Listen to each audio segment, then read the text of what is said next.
Well, let's talk about who UCLA should target in terms of quarterbacks for 2023. Do they have it on their own roster? Or is it going to be DJ? Or someone else? Let's talk about it. Locked On UCLA. Let's hit it. You are Locked On UCLA, your daily podcast on the UCLA Bruins. Part of the Locked On Podcast Network, your team every day.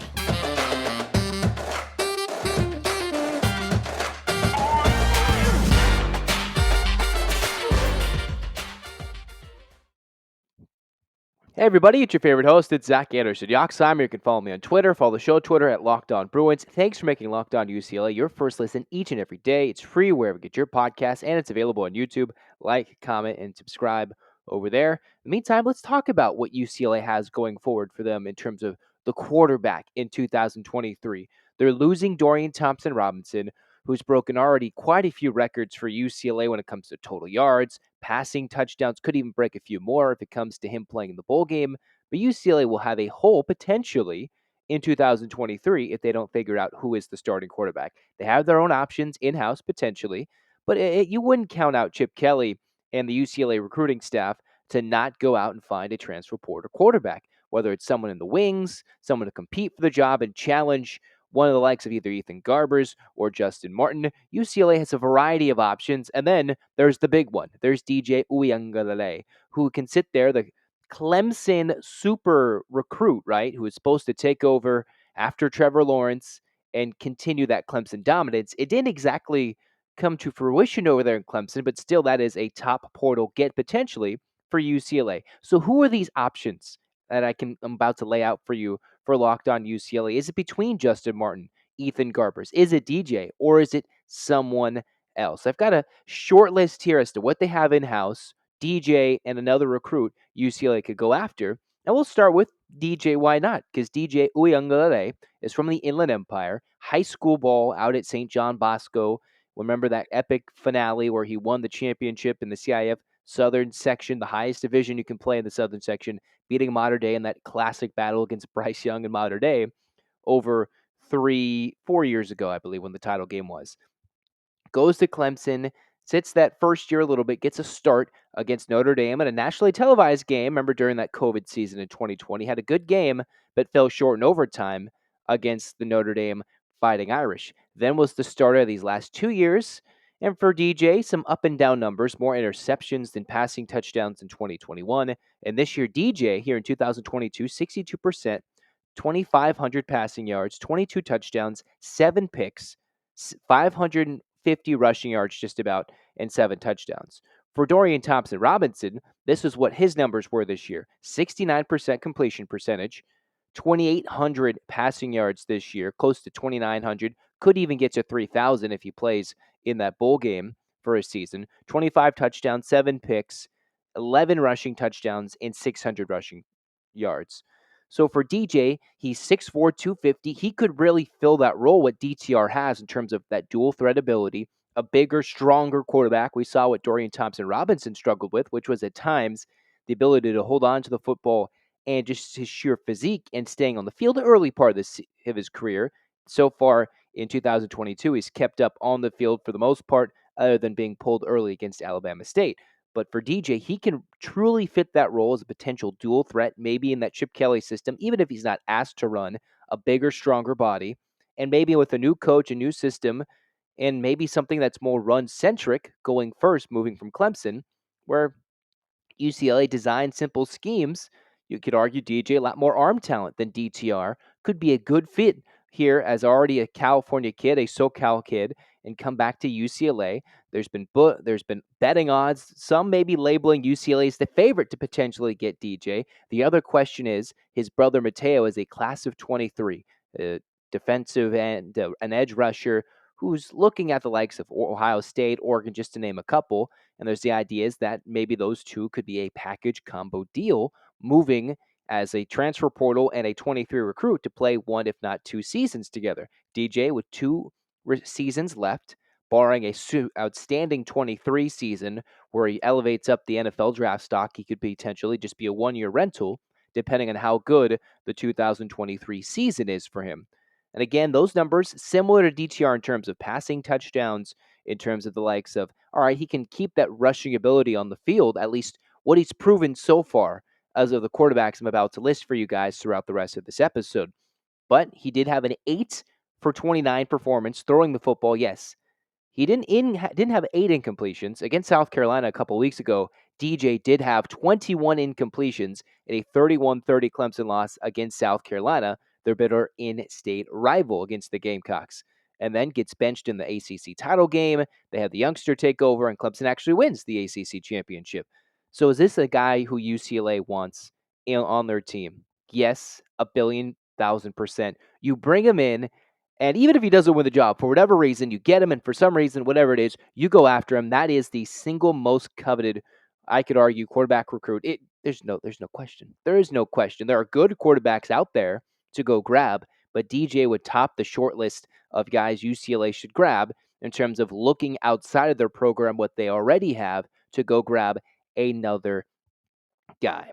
So DJ, he's that big pocket presence, one of the top 2 quarterbacks. Remember way back when the 2018-2019 classes, when it was Bryce Young, DJ, they're wondering why are these quarterbacks leaving California? CJ Stroud from Ohio State, he went to Rancho Cucamonga High School. So these are guys who were initially leaving California, and maybe UCLA through the portal in this new day and age of college football can bring them back. DJ absolutely would be a great get to be in the portal to replace DTR with what he does, maybe physically a little bit bigger, stronger, and see what he could do. Maybe won't hurdle quarterbacks on the regular like Dorian Thompson-Robinson, but nobody I would expect in any near future or future could try and do like DTR does, the exciting in the moment plays. But for Dorian Thompson-Robinson, he's left quite a mark, and that needs to be picked up in 2023. Whether it's a get like DJ, who could very well be someone to come back to the West Coast with an offensive mind like Chip Kelly, and they try and, I don't know if fix is the right word with DJ, but he does have better numbers than last year, improvements in terms of touchdowns, passing to his interception total. Again, 10 INTs to 9 passing touchdowns in 21. And then in 22, over 60% completion percentage.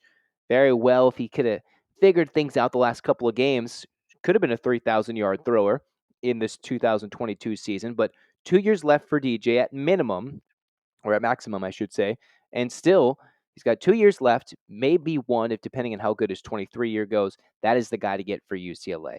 We'll talk about who the potential steal could be for UCLA and what they already have in their program moving up when we move on. But let's tell you about LinkedIn Jobs, because you never know.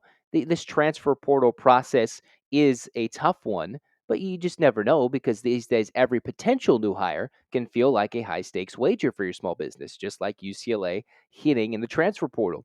You want to be 100% certain that you have the access to the best qualified candidates available. As Chip Kelly says, books and ball, maybe not in your small business, but you want to have the ideal of get that good qualified candidate with LinkedIn Jobs. They help you find the right people for your team faster and for free. Just know it's the screening questions that are simple tools that help you prioritize the candidates you want to interview and then hire. Small businesses rate LinkedIn Jobs number 1 in delivering quality hires versus leading competitors. That's why LinkedIn Jobs helps you find qualified candidates you want to talk to faster and post your job for free at linkedin.com/lockedoncollege. That's linkedin.com/lockedoncollege to post your job for free. Terms and conditions apply. Moving on here with Locked On UCLA, we're analyzing the quarterbacks here with what UCLA should go after, or what do they already have moving into 2023, as they're set to lose DTR, who's been a starter for about 4 years and started games even in his early true freshman season back in 18. Won't be on campus, does not have any other eligibility, and we thank DTR for his time in service as the UCLA quarterback, as he's been a good representative on and off the field of an exciting quarterback. DJ, an exciting potential, you know, is it the guy? Is it not the guy? Who knows with DJ Uiagalelei, as he could come back home and maybe get UCLA a good starting quarterback right away.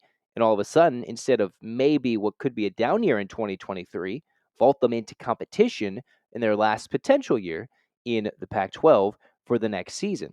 And still with the regions and all that, still things to be discussed. But to be discussed, what is a potential quarterback dark horse here. I've seen this name linked, and I was looking at him before he may have been maybe a long stretch, but you don't know. Devin Leary from NC State. I know what you're thinking. NC State. Anybody with NC State football hates UCLA because they pulled out at the last minute because of the COVID cancellation in the 2021 Holiday Bowl on the day of the game. So nobody in Raleigh likes UCLA whatsoever. But the Wolfpack quarterback, Devin Leary, stands 6'1" and about the similar size and build, maybe, of one DTR this year. 1,200 yards passing, 61%, 11 touchdowns, 4 INTs. A New Jersey product, so an East Coast guy. One may wonder if he goes closer to home, or hey, come enjoy the West Coast for a year. A guy who since 2020 has been, I believe, what I noticed, 17 wins, 5 losses. A good winner for a good Wolfpack program. The first redshirt freshman starting quarterback since Russell Wilson broke the single season touchdown passing record, which was held by Phillip Rivers. So this is a guy that's dealt with some good names who have already come through that NC State program. And it's Leary, who is 6'1", a good build, some, winner-like qualities with 1 year of eligibility left. But the problem is he's been a bit injury prone so far this year, having surgery, I think about a month ago, if not too certain, when it comes to his suffered pectoral injury. So he had surgery on his torn pec. So this is a guy that UCLA wants to get and go after. Maybe could be a good number 2 option if you don't want to go after other quarterbacks in the portal that aren't named DJ if he goes somewhere else and maybe with his brother Mateo. Devin Leary, yes, a New Jersey product, did miss time this year with injury in earlier parts of his career with injury. 6'1", similar build like Dorian Thompson-Robinson, not exactly the dual threat type of option from what I've seen compared to what DTR brought. But for Devin Leary, again, 1 year when it comes to eligibility wise, 17-5 since 2020, putting NC State on the map, and they've got big wins even without him. But again, it was a little different with him on the field. This could be a nice guy to bring in, 1 year option, maybe give Justin Martin 1 more year of watching, which we'll talk about him in a moment, or this would say that maybe Ethan Garbers isn't the guy. But Devin Leary, 1 year stopgap option potentially. We've seen this work with various colleges, and we've seen it not work with various colleges, like JT Daniels, Caden Slovis, both going, former SC products, going to new colleges this year, and they're already both in the portal. Whatever it is, however it goes, UCLA needs to maybe find someone to challenge what they have on their roster. And yes, Slovis from Pitt, that's a guy in the portal. JT Daniels, those are names to be thrown out there. He's trying to transfer from West Virginia. He's been at 3 colleges already. Slovis starting at SC, going to Pitt, and now finally finding his way back into the portal. Are those guys that UCLA goes after? I'm not entirely sure. Daniels, all the touted recruiting coming out of Mater Dei, but I think maybe a better circle could be for Devin Leary if he's healthy potentially for a 2023 campaign. He's been out already, I believe, a month and a half. And we'll see if that's a guy UCLA goes after if DJ is not in their plans or his plans are moving elsewhere, potentially with his brother or a different opportunity. Is that the guy, can Chip Kelly, who's proven they can get guys in the portal? Well, can they get the quarterback that they need and that they want? Remember, Dylan Gabriel was kind of teasing going to UCLA before DTR came back. He goes to Oklahoma, and UCLA has to look elsewhere for a 2023 quarterback and beyond, whether it's their own roster or anybody not named DTR. So Devin Leary is that guy from New Jersey, so he could go more East Coast or maybe stay away from the West Coast. You never know. That's a guy, again, 17-5 in 3 years, 61%, 11 touchdowns, 4 interceptions in this year alone, and he's been good. Just to throw JT Daniels numbers at you, he had 13 touchdowns, 9 interceptions this year before being benched the last few games.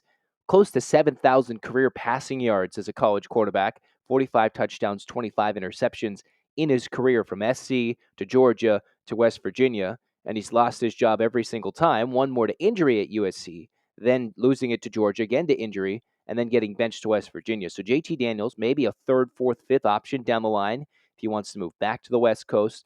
And then Keaton Slovis this year, almost 2,400 yards, 10 touchdowns, 9 INTs for the former Pac-12 Offensive Freshman of the Year back in 2019. I know both former SC guys, but still guys in the portal, potentially willing to compete. Slovis, I believe, 1 more year, Daniels potentially up to 2 years of college football eligibility, Leary with 1, and then DJ with up to 2 years. If he stays, if he has a good 2023 year, might go to the NFL draft. However it goes, those are guys who have seen as potential portal options for UCLA at quarterback. Who are the guys that the Bruins have on their roster? And some people have already been floating out the names with the Garbers and the Justin Martins. Well, let's look at who they are briefly and end this episode by saying, all right, what are these freshmen or redshirt freshmen or redshirt sophomore? Who are these guys that UCLA already has in their system sitting under Chip Kelly, maybe waiting to break out and wait for DTR to graduate? But can you bet on it? I'm not entirely sure.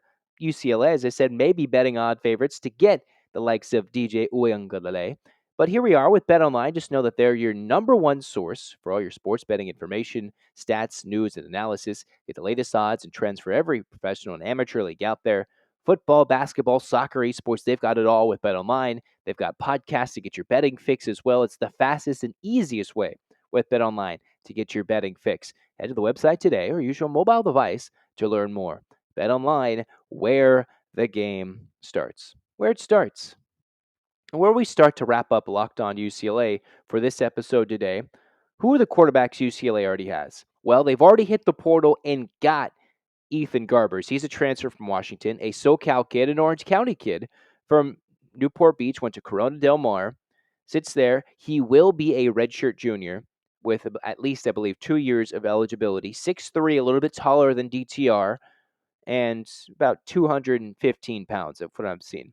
4-star recruit, depending on what rankings you use, about a fourth, fifth ranked in terms of pro style, 12th in about California, back when he was recruited before going to Washington. Won the CIF Division III Southern Section title with Corona Del Mar. They went undefeated. They were CIF State 1A champs, had the co-offensive player of the year. We've seen him play before. He got his start against Utah last year when DTR was out, over 200 yards passing, I believe, and 2 touchdowns in a UCLA loss in Salt Lake City in 2021. Even came in late in that Oregon game when DTR went down and potentially had a chance to go down as a hero off the bench and lead the Bruins to an overtime potential game against Oregon in 2021 at the Rose Bowl, or maybe go down the field. Instead, he got a couple of completed passes, moved the ball before throwing a late INT that sealed it for the Ducks in the Rose Bowl a year ago.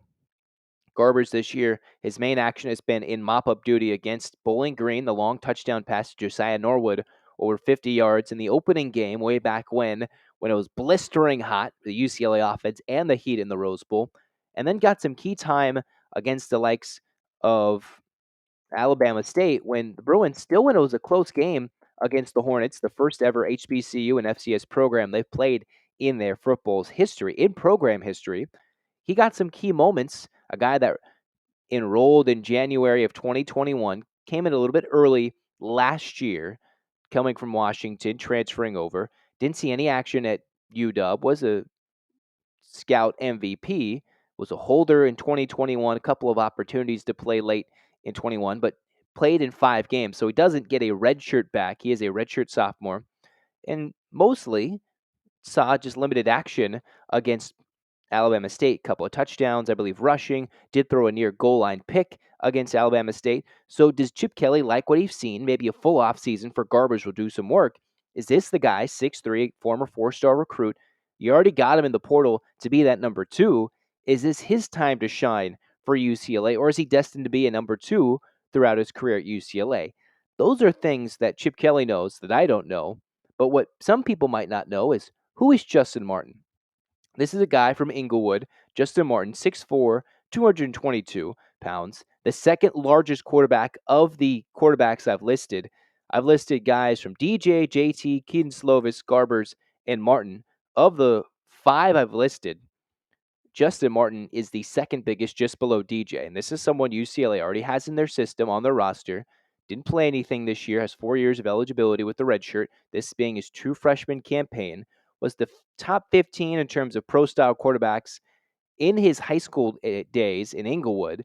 2,100 yards, 41 touchdowns, as he led Inglewood, I think, to a Southern Section D2 semifinal berth for Inglewood. And if you remember, Inglewood, he had a 13 touchdown game passing against Morningside that got them national headlines, not for good reasons, controversial because his high school team beat another team 106-0.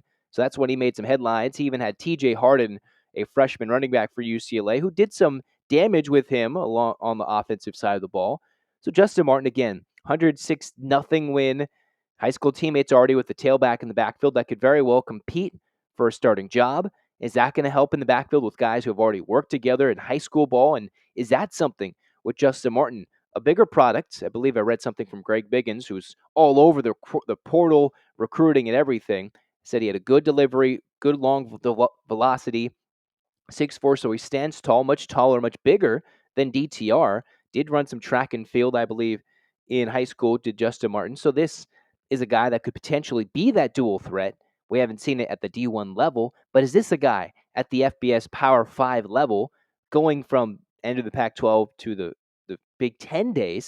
Is this a guy that UCLA trusts with the reins to build a couple years and give him some time to take over the reins and be the quarterback of not just in 23, but 24 and 25 and maybe beyond, with him having still 4 years of eligibility?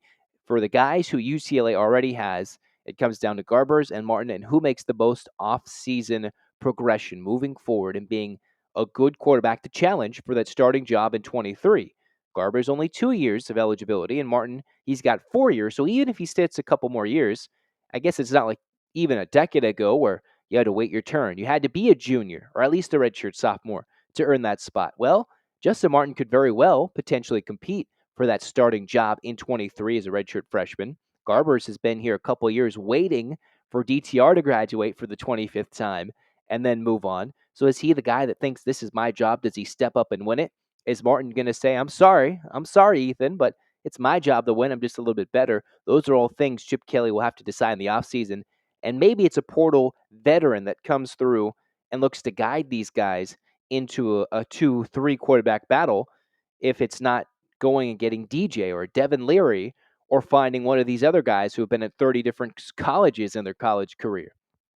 Again, DJ would be atop the list for UCLA, albeit it could be a 1-year stopgap, which leads you to believe, well, if UCLA gets a quarterback in, does Garbers go and transfer out? Does Justin Martin say, all right, I need 1 more year of development before that guy leaves, potentially, or 2 years, and then I'm getting a job? So again, everybody who UCLA might bring in so far, they haven't truly lost anybody impactful other than, surprisingly, their kicker and punter, Nicholas Barmera, who just walked on senior day and will be in the portal to go somewhere else, I believe, for grad school. Largely, I haven't seen too many impact players for UCLA hit the portal and expect to leave. It's all who's going to the draft and who is going to stay. In the end, whoever UCLA gets in the portal, if they get somebody, might kill the depth of the quarterbacking room between Garbers and Justin Martin. Chase Artopius already left and I think committed to somewhere else. He was more the scout QB, but still, you want to have 1, 2, or 3 quarterbacks as a depth chart. And you just wonder, if they do get a DJ, maybe that means Garbers is gone, and then Justin Martin's the backup. How's that going to look like? Who knows? But those are your options, potentially a shorter list for UCLA when it comes to looking at quarterbacks for 2023 and beyond. The long-term option would be Justin Martin. A 1 to 2 year option would be Garbers. A shorter option is Leary and DJ if you want to go that route and think you compete for a Pac-12 title in 23. If not, if you want to go with an 8-4 potentially, if UCLA thinks that's the route they can go next year, maybe Martin's the guy, and you just go through the growing pains, if there are any, next year and beyond. Garbers, he's been waiting. He knows the system the longest. He's been here since spring of January 21 after leaving Washington moving forward. So what's going to go on? Who knows? That's all to be decided, hopefully shortly, here with Locked On UCLA and the transfer portal. Thanks for making Locked On UCLA your first listen each and every day. It's free wherever you get your podcast, and it's available on YouTube. Like, comment, and subscribe. And let's get those hands in the air, everybody. And 1, 2, 3, 4, 5, 6, 7, 8, UCLA. UCLA fights. That's right. We got more coming up with you guys, all the portal coverage and everything in between. This has been Locked On UCLA. Zach Anderson-Yoxsimer signing off. Go Bruins.